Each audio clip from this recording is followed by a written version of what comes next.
Abramos a palavra de Deus, livro Evangelho de Mateus, capítulo 25.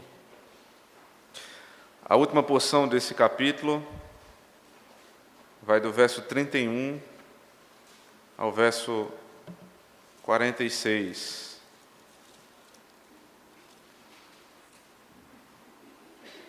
Terminando esse capítulo, restam apenas 3 capítulos de Mateus. E se o Senhor permitir, chegaremos ao fim, dentro de alguns meses. Verso 31. Quando vier o Filho do Homem na sua majestade, e todos os anjos com ele, então se assentará no trono da sua glória. E todas as nações serão reunidas em sua presença, e ele separará uns dos outros, como o pastor separa dos cabritos as ovelhas, e porá as ovelhas à sua direita, mas os cabritos à esquerda. Então dirá aos que estiverem à sua direita: Vinde, benditos de meu Pai, entrai na posse do reino que vos está preparado desde a fundação do mundo. Porque tive fome e me destes de comer, tive sede e me destes de beber, era forasteiro e me hospedastes, estava nu e me vestistes, enfermo e me visitastes, preso e fostes ver-me. Então perguntarão os justos: Senhor, quando foi que te vimos com fome e te demos de comer? Ou com sede e te demos de beber? E quando te vimos forasteiro e te hospedamos? Ou nu e te vestimos? E quando te vimos enfermo ou preso e te fomos visitar? O rei respondendo lhes dirá: Em verdade vos afirmo que sempre que o fizestes a um destes meus pequeninos irmãos, a mim o fizestes. Então o rei dirá também aos que estiverem à sua esquerda: Apartai-vos de mim, malditos, para o fogo eterno, preparado para o diabo e seus anjos. Porque tive fome e não me destes de comer, tive sede e não me destes de beber, sendo forasteiro não me hospedastes, estando nu não me vestistes, achando-me enfermo e preso, não foste ver-me. E eles lhe perguntarão: Senhor, quando foi que te vimos com fome, com sede, forasteiro, nu, enfermo ou preso, e não te assistimos? Então lhes responderá: Em verdade vos digo que, sempre que o deixaste de fazer um destes mais pequeninos, a mim o deixaste de fazer. Irão estes para o castigo eterno, porém os justos para a vida eterna. Amém. Vamos orar ao Senhor mais uma vez. Ó Deus eterno, talvez poucas coisas nessa vida nos amedrontem tanto quanto um texto que fala de juízo. E ainda a lista se torna menor quando pensamos no juízo final. Ou seja, não há para onde recorrer. Não tem outra instância. Não existe um outro tribunal superior. Haverá um dia, Senhor, em que esse tribunal se reunirá e todos nós estaremos lá. Adverte-nos, ó Senhor, a respeito dessas coisas. Ensina-nos, Senhor, a respeito da Tua lei. Livra-nos, Pai, da condenação. E também, Senhor, conforta o nosso coração no meio de tanta injustiça. Amém. É difícil, irmão, num país como o Brasil, você pensar em justiça justa. Você pensar que aquele que fez o mal vai pagar. É difícil pensar que haverá um tribunal onde o juiz não se vende,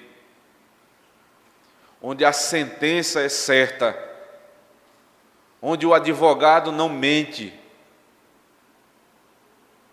e onde ao final a justiça será feita. No Brasil, se você tem dinheiro, ou se você tem posição, ou melhor, se você tem dinheiro e posição, dificilmente a justiça chega à sua casa. E se chegar, você tem meio de escapar dela. Você tem como contratar bons advogados, ele vai encontrar brecha na lei, ele vai apelar, ele vai ganhar tempo, ele vai procrastinar, ele vai se vender, ele vai comprar, ele vai dar o jeitinho que nós sempre sabemos que é dado. E a justiça que não é feita, ela traz consigo uma consequência. Um sentimento de que naquela nação as coisas não vão mudar. Que as coisas são como são.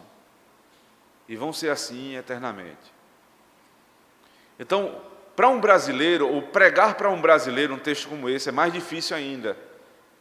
Porque falar de um tribunal, um grande julgamento, onde não há escapatória.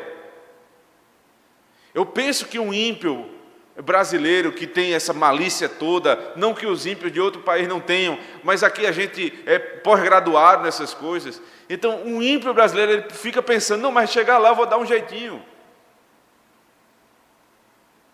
Assim parece que pensavam essas pessoas aqui.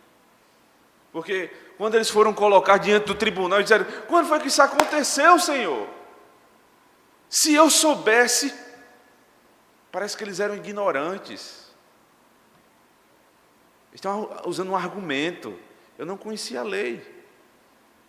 Talvez se eu conhecesse a lei, eu tivesse feito isso, aquilo. Eu não fiz, Senhor, eu era ignorante, eu sou inimputável. Ou seja, eu não posso receber a sentença, porque se eu soubesse que era para fazer isso, eu tinha feito. E o Senhor dirá, apartai-vos de mim. Não tem jeitinho brasileiro. Não tem como comprar esse juiz. O juiz é fiel. Ele vai aplicar a lei. Por outro lado, esse texto também ensina muito a respeito dos crentes. Como os crentes devem encarar o juízo. Falei na oração, um texto como esse nos faz, às vezes, estremecer, tremer nas bases, porque quando se fala de juízo, então eu tenho medo. Se você é crente do Senhor Jesus Cristo, genuíno, nenhuma condenação há para aqueles que estão em Cristo Jesus. Toda condenação foi posta nos ombros dele. Esse texto não é para que você tema o inferno a ponto de sair daqui desesperado, mas para você temer o inferno, para que você seja cada vez mais limpo, cada vez mais puro, e para que os ímpios saibam que a sua impiedade e a aparente impunidade vai ter um fim. Essa, sem dúvida, é a terceira imagem que Jesus está propondo aqui em Mateus 25.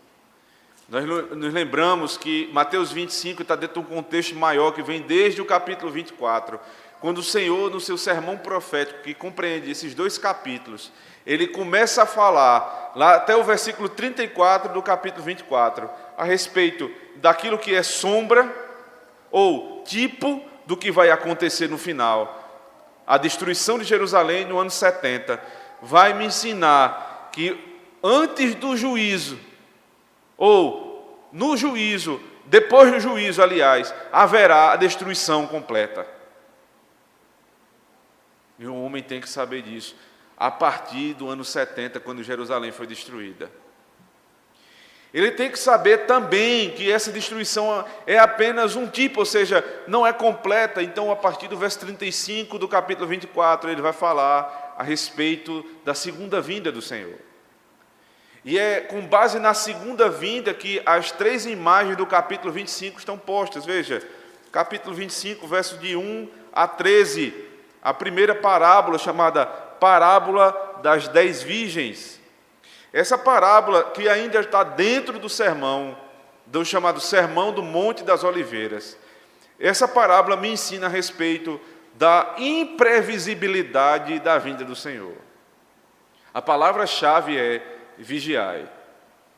Algumas daquelas moças virgens não vigiaram, não cuidaram para quando viria o noivo, e, portanto, as suas tochas não tinham mais azeite para que queimassem, e elas não puderam entrar nas bodas daquele noivo. Em seguida vem a segunda imagem, veja, a partir do verso 14, do verso 14 até o versículo 30, a parábola dos talentos, e aí não tem mais a ver com a imprevisibilidade do reino. Aqui você já tem outro aspecto sendo tratado por essa imagem. Aqui é entre a primeira e a segunda vinda do Senhor Jesus Cristo, o que nós vamos estar fazendo. A um ele deu 1 talento, a outra ele deu 2, ao terceiro ele deu 5. E aí cada um fez de certo modo, enquanto aquele senhor viajou. E quando ele volta, ele vai pedir prestação de contas. Uns não fizeram nada e eles vão ser lançados no inferno. Ou seja, todo o recurso que Deus lhe deu precisa ser bem utilizado, porque não é seu. Entre a primeira e a segunda vinda do Senhor, você precisa fazer prosperar aquilo que o Senhor pôs na sua mão. E então vem a terceira imagem.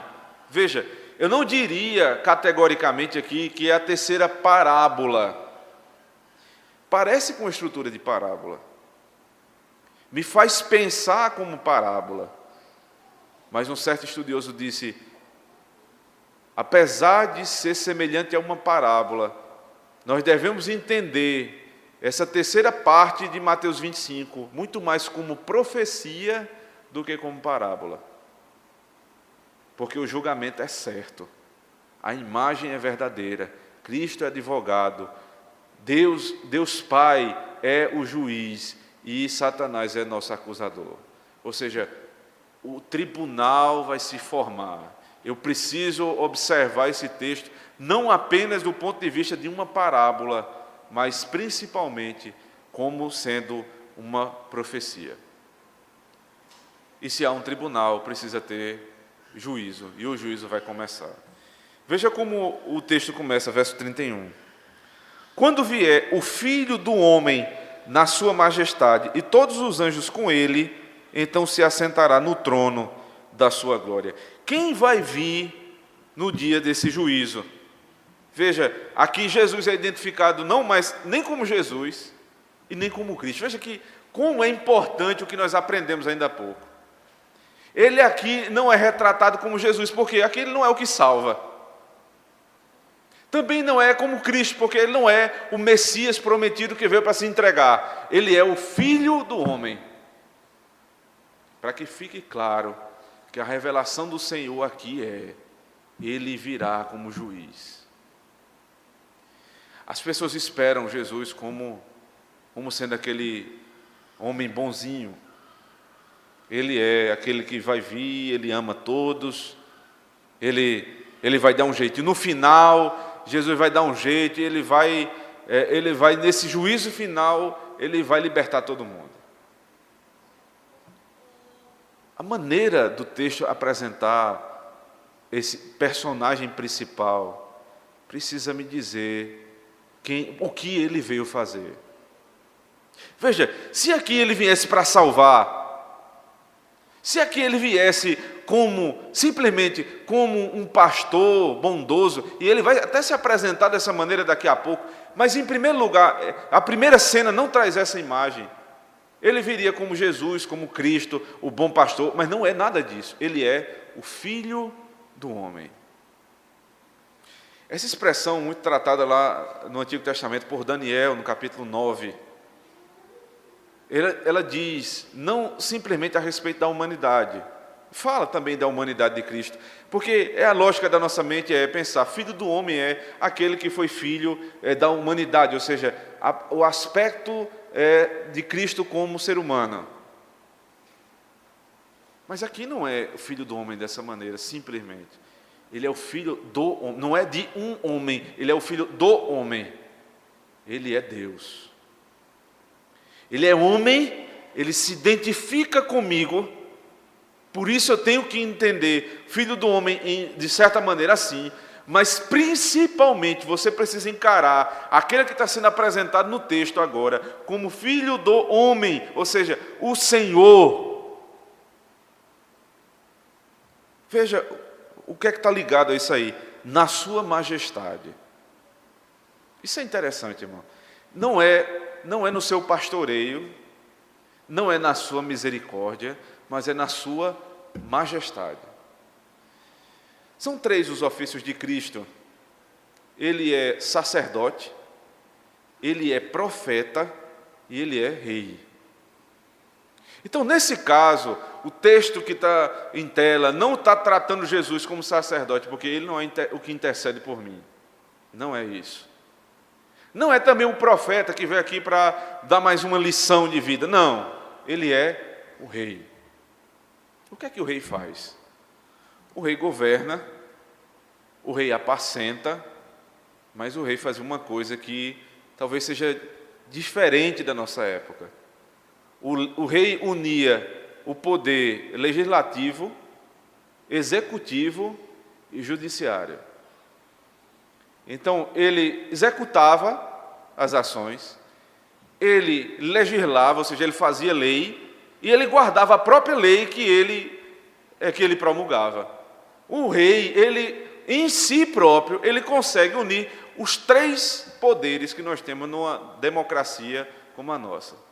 Cristo, ele une tudo. Então veja, a sua majestade está me dizendo aqui, o Senhor é rei, então ele veio para julgar. Sob que lei? A lei que ele mesmo promulgou. É uma lei que não muda. Ele está tratando aqui, desde o Antigo Testamento, exatamente a mesma lei. E nesse dia do juízo, quem virá com esse rei? Veja, ainda no verso 31, todos os anjos com ele. Isso é fantástico. Os anjos virão com o Senhor. Para que servem os anjos? Talvez seja uma grande polêmica no nosso meio. Qual é a função de um anjo? O que é que ele vai vir fazer com o Senhor? Abra comigo. Primeira carta aos Tessalonicenses, capítulo 4.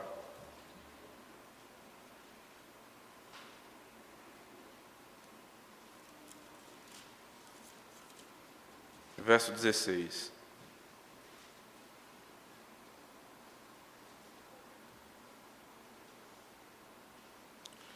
Porquanto o Senhor mesmo, dada a sua palavra de ordem, ouvida a voz do arcanjo e ressoada a trombeta de Deus, descerá dos céus e os mortos em Cristo ressuscitarão primeiro. Veja, soada a voz, ouvida a voz do arcanjo.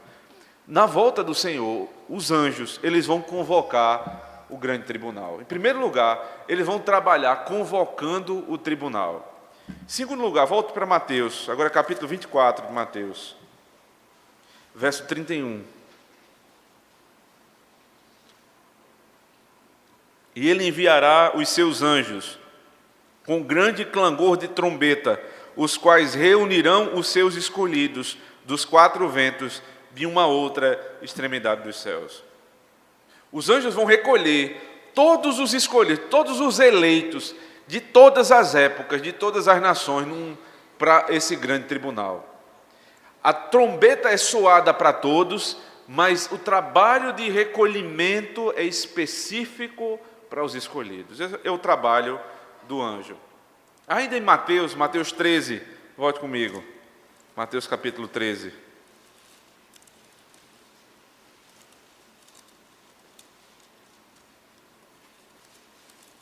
Verso 40. Pois assim como o joio é colhido e lançado ao fogo, assim será na consumação do século. Mandará o Filho do Homem os seus anjos, que ajuntarão do seu reino todos os escândalos e os que praticam a iniquidade, e os lançarão na fornalha acesa, ali haverá choro e ranger de dentes. Então, os anjos, além de convocar o tribunal, além de recolher os escolhidos, eles vão fazer separação do joio e do trigo, e vão lançar o joio no lago de fogo, a saber, o inferno. Não só isso, Apocalipse ainda acrescenta uma imagem. Vá comigo, Apocalipse 14.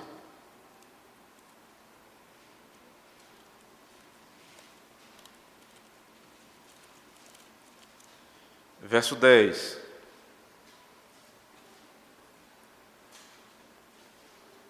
Também esse beberá do vinho da cólera de Deus, preparado, sem mistura, do cálice da sua ira, e será atormentado com fogo e enxofre, diante dos santos anjos e na presença do Cordeiro. Então, eles vão presenciar a desgraça dos ímpios. O que é que os anjos fazem? Eles fazem a vontade do Senhor. Eles são ministros de Deus. A palavra anjo quer dizer mensageiro do Senhor. Eles fazem tudo que o Senhor manda. Então, no tribunal eterno, haverá uma participação dos anjos. Desde a convocação do tribunal, até o fato de lançar no inferno e presenciar a desgraça do ímpio, os anjos estarão lá com o Cordeiro. Por quê? Porque a imagem é de um rei, e um rei nunca anda sem o seu exército.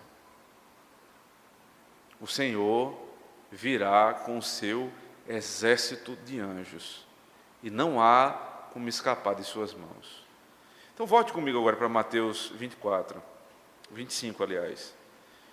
Quando vier o Filho do Homem na sua majestade, todos os anjos com ele, então se assentará no trono da sua glória. O trono certamente é a imagem mais perfeita da majestade. Não é uma cadeira comum, mas é um grande trono onde dali ele governa o mundo. Mas a Bíblia não fala apenas de um trono. A Bíblia fala que Cristo está sentado hoje em outro trono. Aqui ele está mudando de trono. Não é que hoje ele não governe, não seja majestoso, mas essas imagens elas vão nos oferecendo ensino a respeito de que ponto da revelação nós estamos agora. Veja, Hebreus capítulo 4. Que trono o Senhor está hoje? Hebreus 4, verso 16. Acheguemo-nos, portanto, confiadamente junto ao trono da graça, a fim de recebermos misericórdia e acharmos graça para socorro em ocasião oportuna. Ou seja, hoje, aqui, veja, Hebreus capítulo 4, não revela Cristo como rei, revela Cristo como sacerdote. Ele é o que intercede. Se cheguem ao trono, não é qualquer trono, é o trono da graça. Ele é rei, mas é o rei de misericórdia. Ele é como um sacerdote. Então hoje, esse é o tempo de você se achegar ao trono da graça. Você está vivendo na impiedade? Você tem quebrado a lei do Senhor? Você tem feito o que Deus não manda? Você vive numa época extremamente privilegiada. Porque Deus, o Senhor Jesus Cristo, está no trono da graça. E Ele nos ofereceu. Ele diz: acheguem-se ao trono da graça, onde vocês vão achar misericórdia e graça em ocasião oportuna. Mas haverá um dia que Ele vai trocar o trono. E agora, voltando para Mateus 25, o trono que Ele se assenta agora é o trono de glória. O trono de glória. Esse trono é o trono do juízo, onde está o Senhor, os anjos ao seu redor. E aí vem um terceiro elemento que vai entrar aqui agora. Veja, volte comigo, Mateus capítulo 19, verso 28. A importância, irmãos, de você ter pregação sequenciada e expositiva é isso.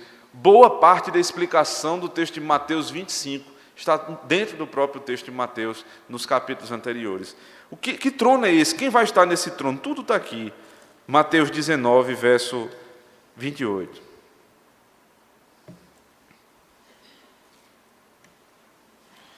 Jesus lhe respondeu: em verdade vos digo que vós, os que seguistes quando na regeneração o Filho do Homem se assentar, veja, no trono da glória, também vos assentareis em 12 tronos, para julgar as 12 tribos de Israel. Os discípulos diziam: Senhor, como é que eu posso ser salvo? Ele diz: vocês precisam deixar tudo. Então ele diz: mas nós deixamos tudo, Senhor, para te seguir. Ele fez: então vocês podem ter certeza de uma coisa: quem deixa tudo por mim, ou seja, quem segue as minhas ordens, no último dia vai se sentar no trono ao meu lado e vai julgar as nações. É por isso que, se você voltar para Mateus 25, você vai encontrar aqui nesse texto uma diferença. Primeiro, o Senhor vai separar o joio do trigo, a ovelha dos cabritos, mas a ovelha vem primeiro. Por que a ovelha vem primeiro? Porque ela vai julgar o mundo. Eles vão julgar o mundo. Você imagina o que é isso? Um miserável pecador como você vai se juntar ao Senhor para julgar esse mundo. Se você se chegar ao Senhor hoje, no trono da graça, um dia você estará ao lado dele, no trono da glória, para julgar o mundo. Que juiz é esse? Verso 32. E todas as nações serão reunidas em sua presença, e ele separará uns dos outros, como o pastor separa dos cabritos as ovelhas. A primeira informação é: ninguém vai ficar de fora. Não tem como. Ah, mas alguém, ele morreu despedaçado, queimado, o Senhor vai reunir. Ele vai trazer cada pedaço de pó do seu corpo e vai trazer juntamente com o seu corpo a sua alma para o dia do juízo. Haverá uma ressurreição nesse sentido para todos. E eles vão se encontrar de frente ao Senhor. Todas as nações vão estar de frente ao Senhor. Aqui, veja, não vale aquela interpretação que Israel vai estar de fora, que aqui a separação de ovelhas e cabritos é Israel e o mundo, porque todas as nações vão estar diante do Senhor. Qual é a separação que ele faz? Cabrito e ovelha.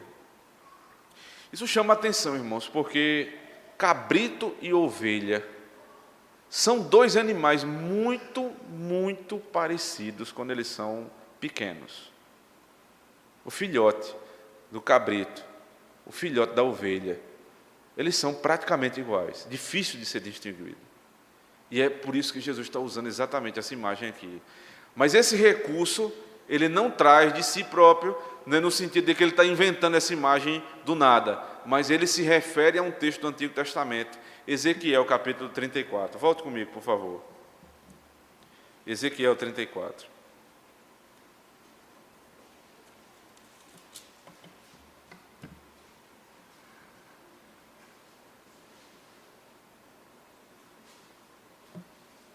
Verso 11. Porque assim diz o Senhor Deus: eis que eu mesmo procurarei as minhas ovelhas e as buscarei. Como o pastor busca o seu rebanho, no dia em que encontra ovelhas dispersas, assim buscarei as minhas ovelhas.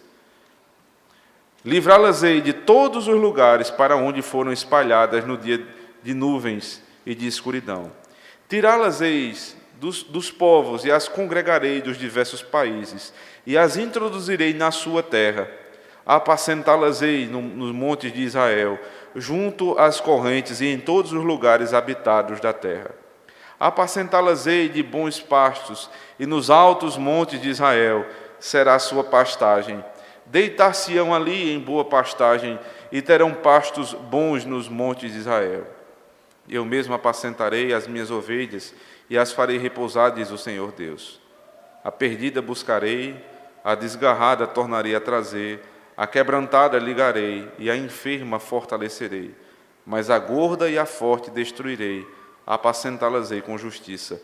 Quanto a vós outros, ó ovelhas minhas, assim diz o Senhor Deus, eis que julgarei entre ovelhas e ovelhas, entre carneiros e bodes. Acaso não vos basta a boa pastagem? À vez de pisar aos pés o resto do vosso pasto, e não vos basta o terdes bebido as águas claras, à vez de turvar o resto com os pés? Quanto às minhas ovelhas, elas pastam o que haveis pisado com os pés, e bebem o que haveis turvado com os pés. Por isso, assim diz o Senhor Deus: eis que eu mesmo julgarei entre ovelhas gordas e ovelhas magras, visto que com o lado e com o ombro dais empurrões, e com os chifres impelis as fracas, até as espalhardes fora. Eu livrarei as minhas ovelhas, para que já não sirvam de rapina, e julgarei entre ovelhas e ovelhas. Suscitarei para elas um só pastor, e ele as apacentará. O meu servo Davi é que as apacentará. Ele lhes servirá de pastor. Eu, o Senhor, lhes serei por Deus, e o meu servo Davi será príncipe no meio delas. Eu, Senhor, o disse. Veja, certamente aqui não está se referindo a Davi, aquele homem, mas o filho de Davi. Então Jesus está se referindo a Ezequiel capítulo 34. O que é separar ovelhas de cabrito?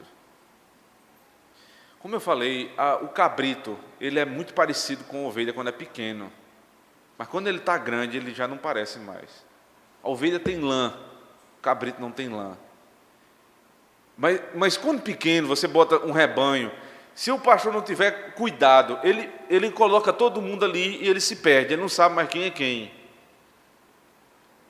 Mas a ovelha tem diferenças com o cabrito. O cabrito, ele é bravo. O cabrito, veja, ele tem chifres muito afiados. Ele sabe se defender. Ele é um animal que você solta no campo, ele se vira. Ele é muito mais esperto nesse sentido do que uma ovelha. A ovelha, por outro lado, é aquele animal mais ingênuo. Não tem direção sozinha. Não sabe para onde ir sozinha. E não é à toa que o Senhor nos compara não a cabritos, mas a ovelha. Porque nós precisamos de pastores. Mas a ovelha tem um grande diferencial do cabrito, mesmo quando pequeno. Ensine um cabrito a atender pelo nome, ele nunca vai aprender. Ensine uma ovelha e ela ouve a voz do seu pastor. Como é que o Senhor já separa hoje cabritos e ovelhas? De certa forma ele já faz essa diferenciação. A ovelha ouve a voz do pastor. A palavra é pregada, a exortação é dada. E ao invés de se revoltar, de tentar se defender, de até mesmo atacar o pastor, ela não. Ela simplesmente baixa a cabeça e segue a palavra do pastor. O cabrito é assim. O cabrito ele é bravo. Então hoje já há uma certa diferenciação. Quando você prega a palavra e quem é ovelha segue a voz do pastor, Cristo é o supremo pastor.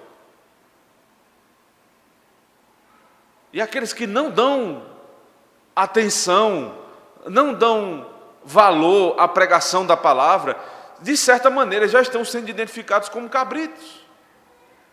Mas lembre, quando eles são filhotes é difícil de diferenciar. Então o Senhor está dizendo: não tenham medo, ovelhas do Senhor. No meio desse rebanho da igreja de Cristo, existem bodes, cabritos, e existem ovelhas.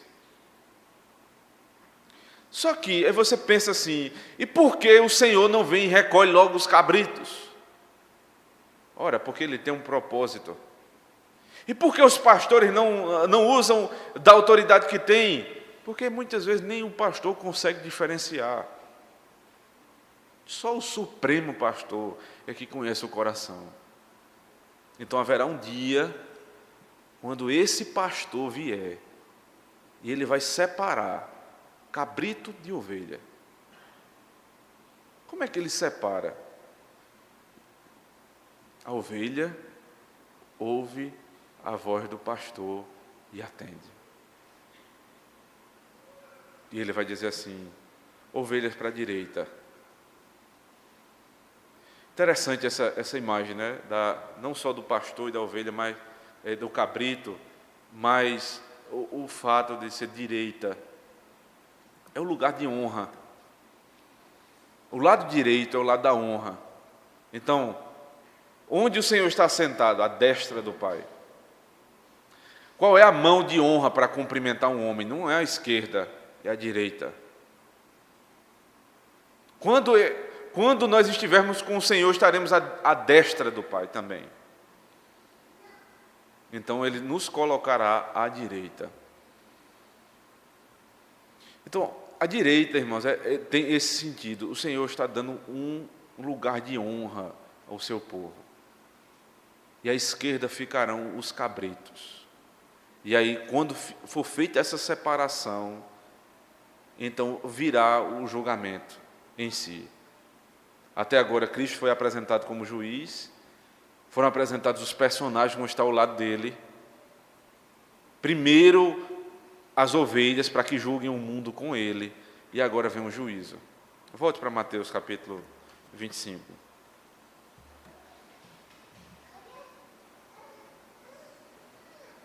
Verso 34. Então dirá o rei aos que estiverem à sua direita: vinde, benditos de meu Pai, entrai na posse do reino que vos está preparado desde a fundação do mundo. Aí você pode dizer que, cadê o juiz aqui, pastor?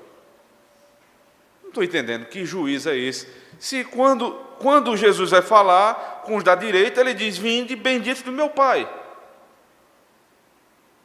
Porque não há condenação para quem está no Senhor Jesus Cristo. Não tem condenação.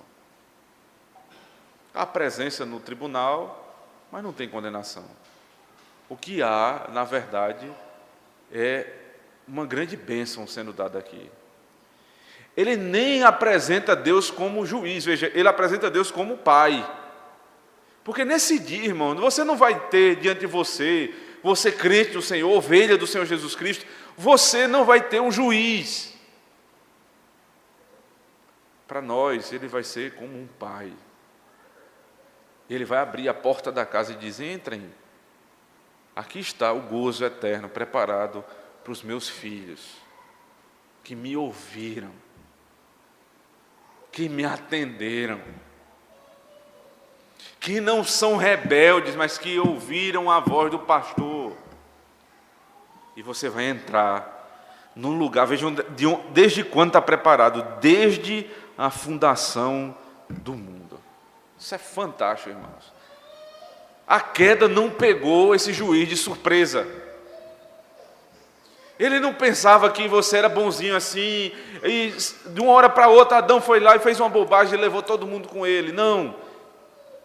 Esse lugar estava pronto desde antes da fundação do mundo, ou seja, na eternidade o Senhor já tinha separado um lugar. Por outro lado, ele diz: eu estou preparando o lugar, ou seja, ele está cuidando da casa. Para que você entenda, quando tiver completamente pronto esse lugar separado na fundação do mundo, então ele vai vir. Agora, a linguagem, irmãos, parece que começa a se tornar uma linguagem de obras.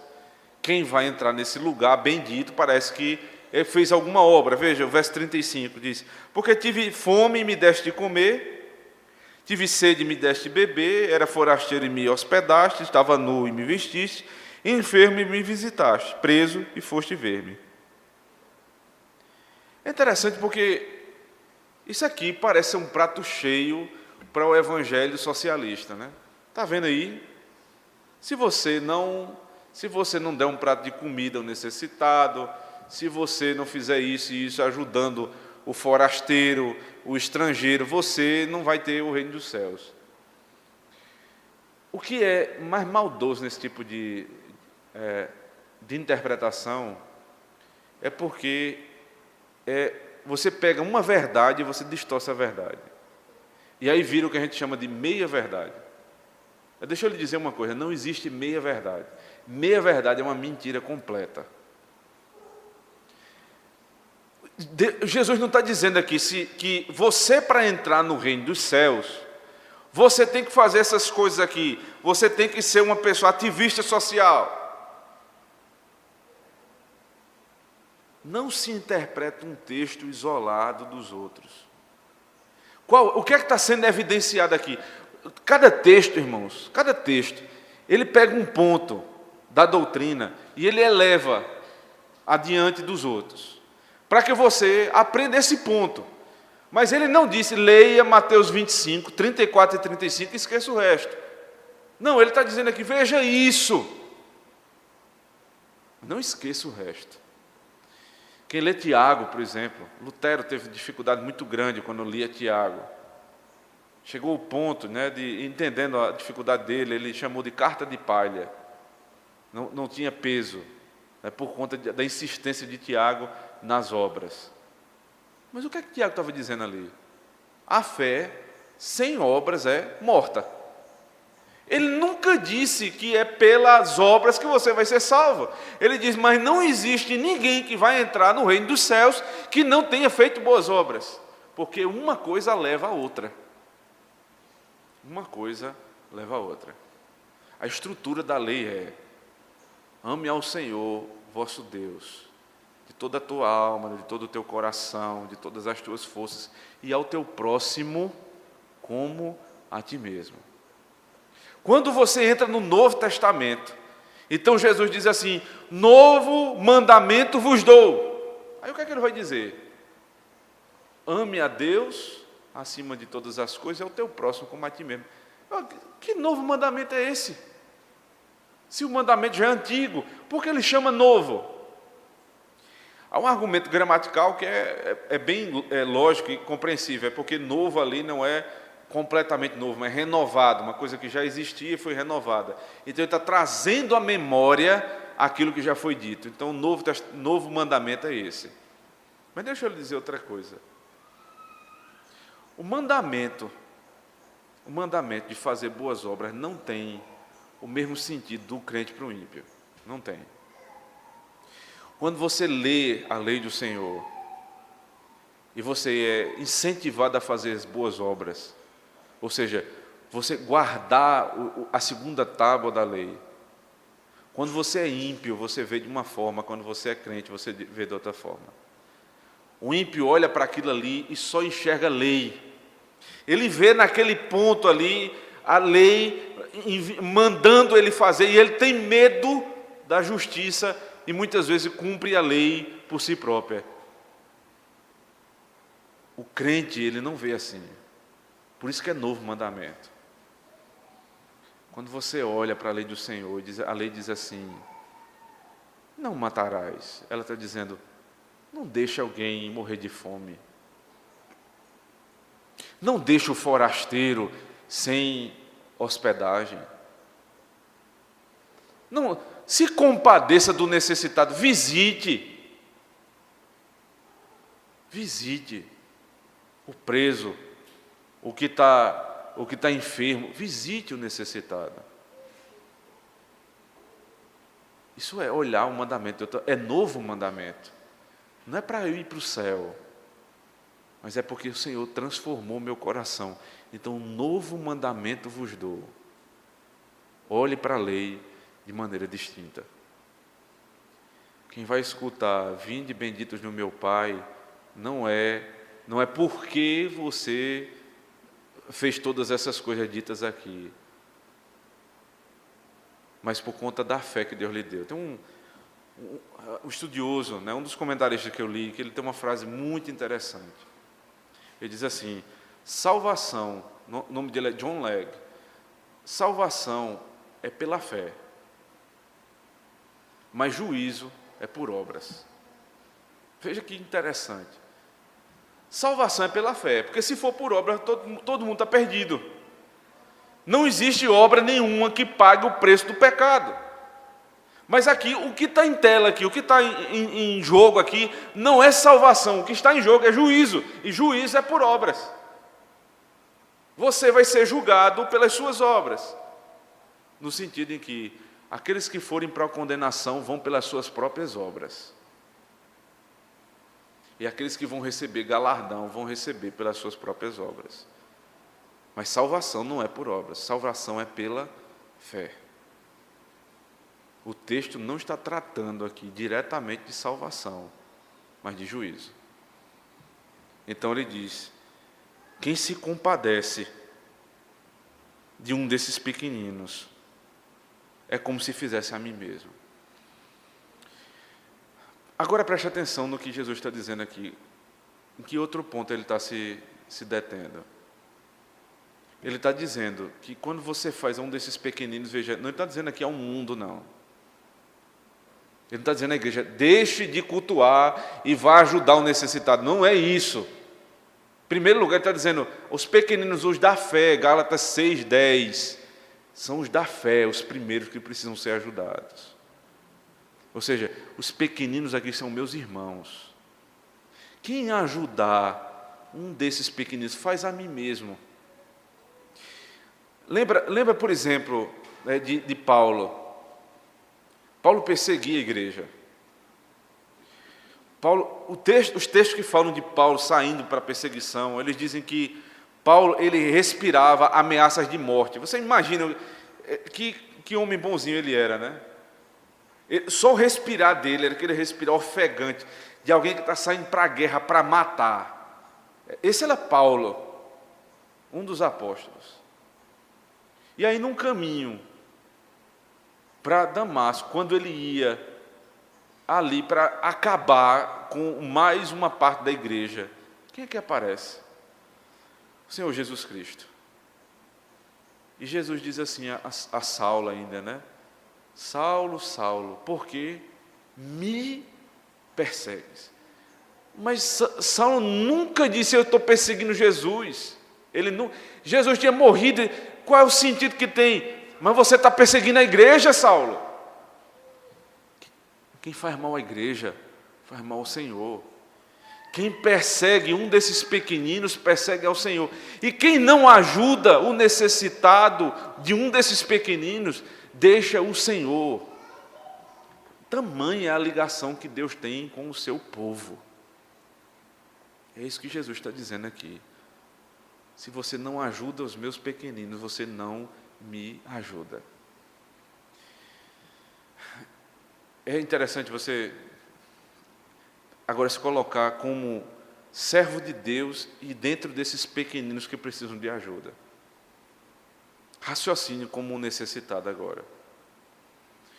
O Salmo 37, verso 25, diz assim: eu nunca vi um justo mendigar o pão. O que é que passa na cabeça de um necessitado, de um pequenino, forasteiro, nu, sem ter o que comer? O que é que passa na mente de um crente que está nessa situação e se lembra desse versículo? Ele precisa lembrar: eu não estou só.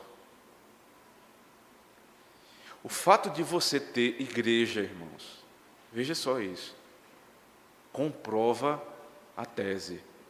Eu nunca vi um justo mendigar o pão. Atos capítulo 2 diz assim: não havia um necessitado no meio da igreja. Porque quando um precisava, o outro vendia até sua propriedade e repartia com o necessitado. Então, o que o texto do Salmo 37 está dizendo é que nunca vai ter um desempregado no nosso meio. Não é isso.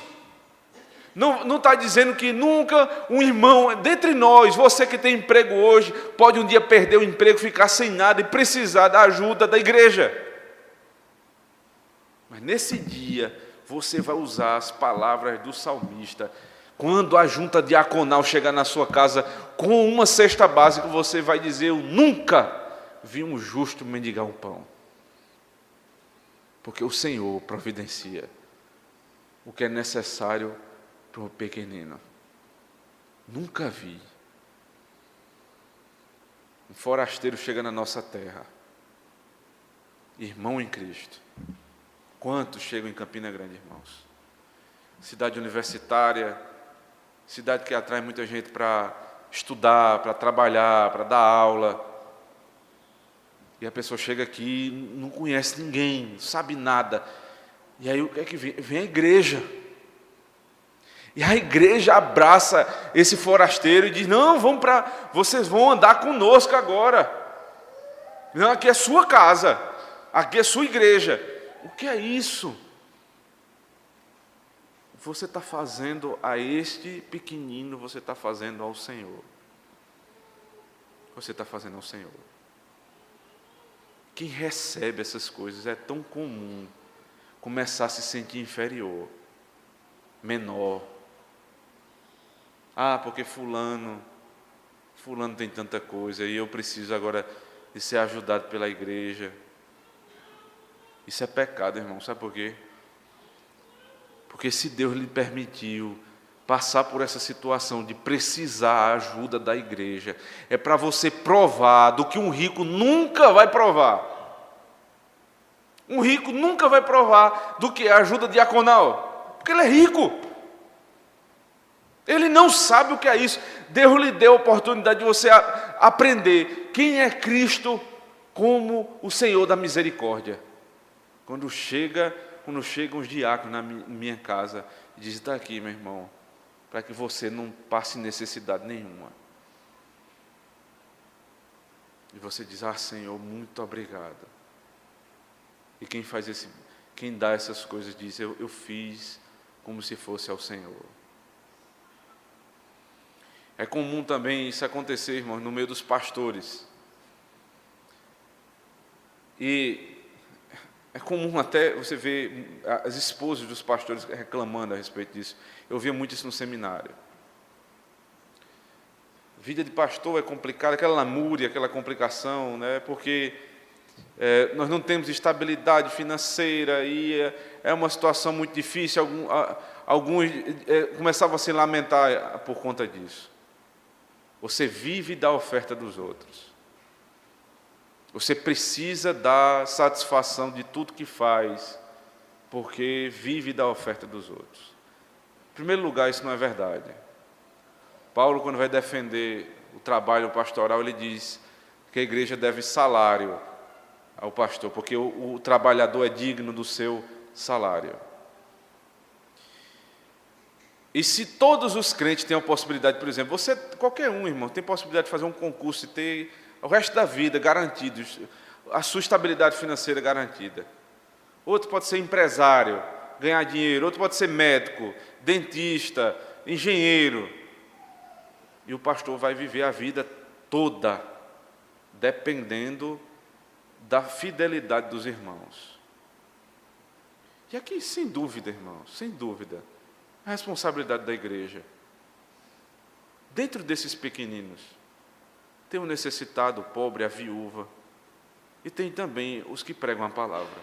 Porque está ordenado na palavra, 1 Coríntios 9, que os que pregam, vivam do Evangelho. Os que pregam o Evangelho, que vivam do Evangelho. Mas como vão viver se não há fidelidade da igreja?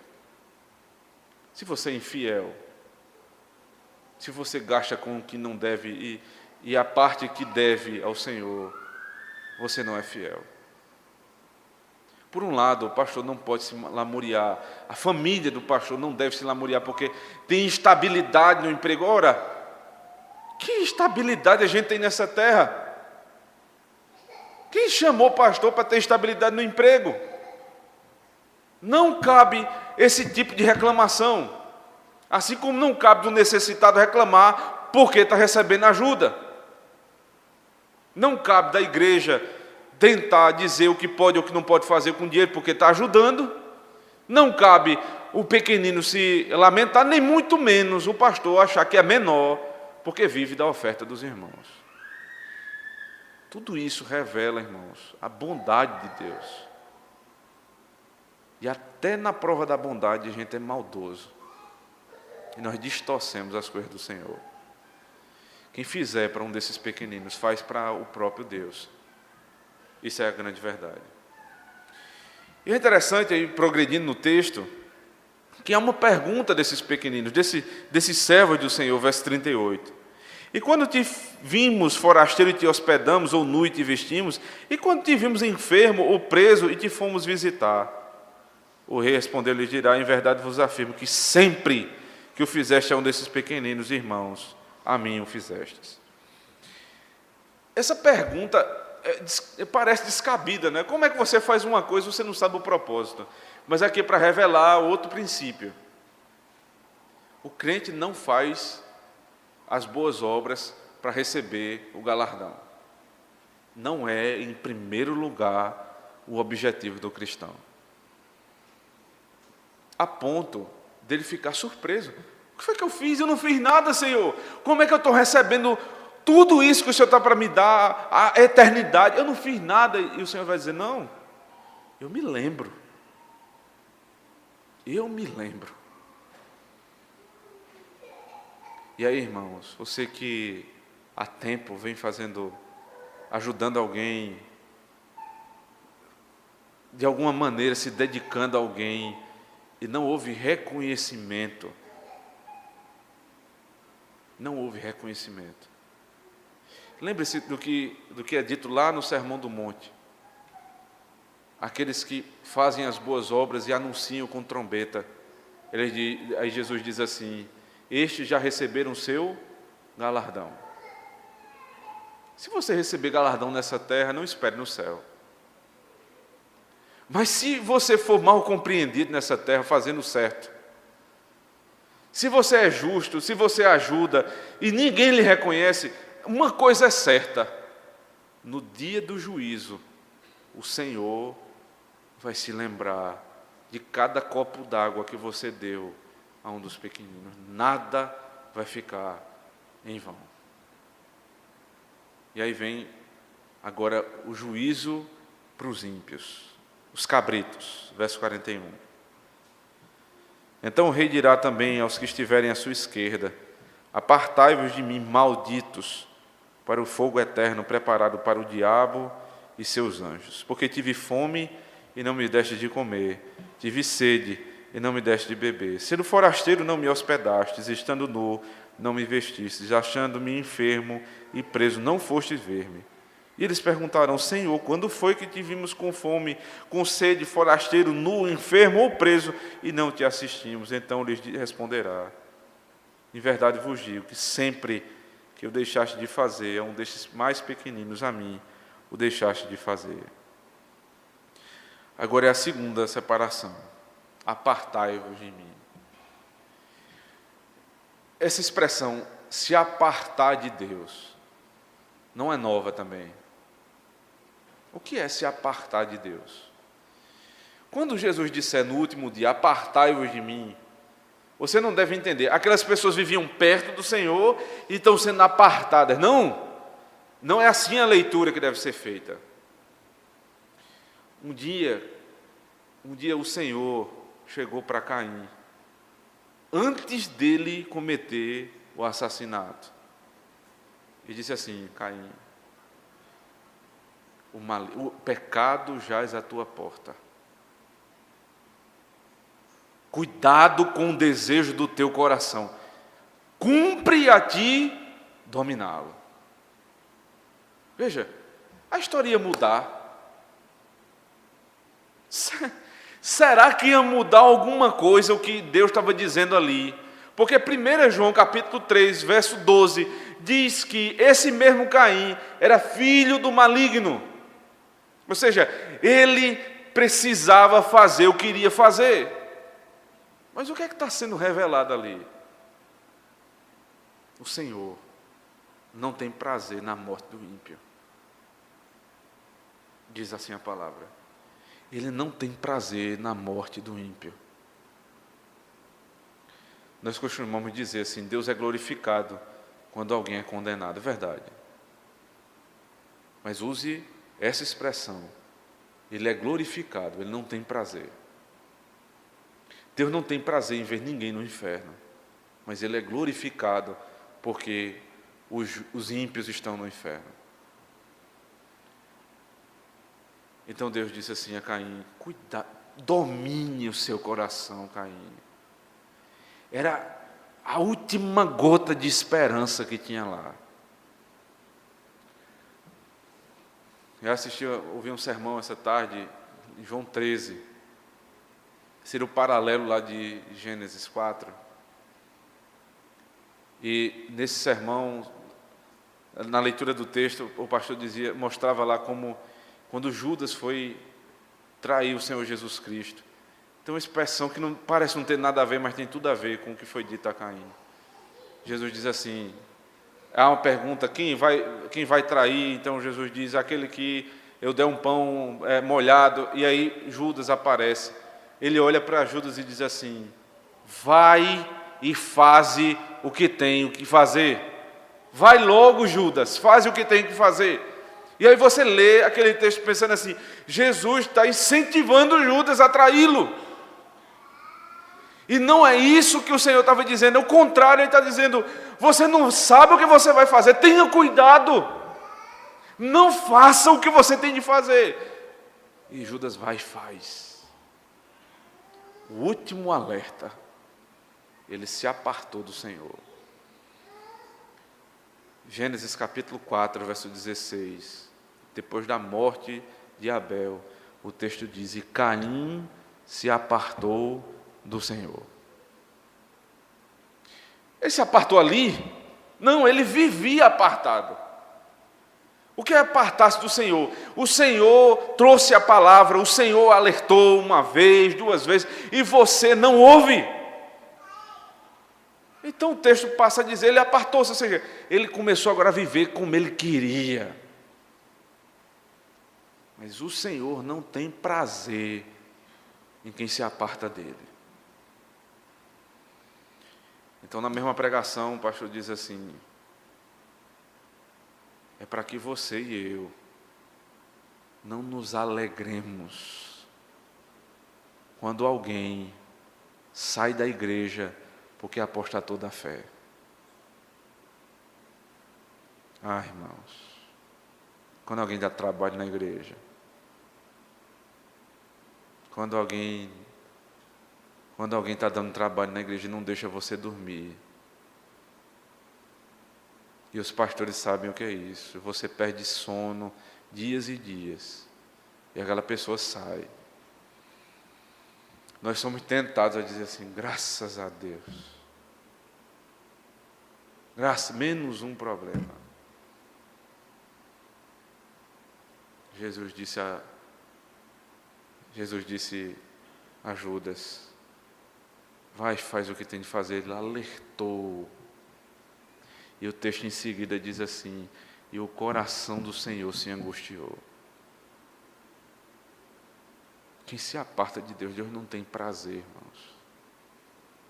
Eu não posso me alegrar. Meu coração precisa ter a disposição do Senhor. Eu preciso me entristecer. Alguém estava no nosso meio e saiu. A vida agora, a parte do Senhor. Eu não posso dizer, graças a Deus. Eu preciso dizer, Deus, tenha misericórdia.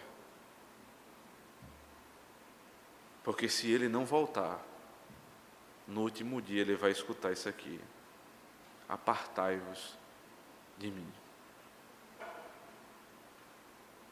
Eles vão dizer, o que foi que eu fiz, Senhor? Mateus 25.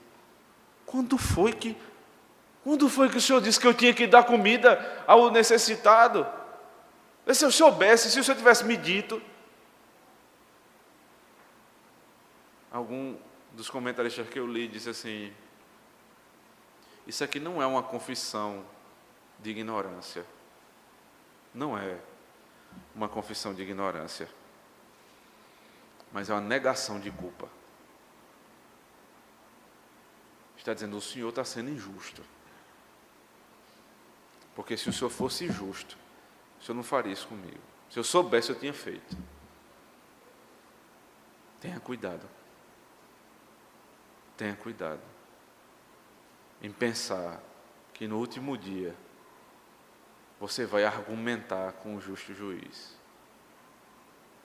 ele não vai cair nessa.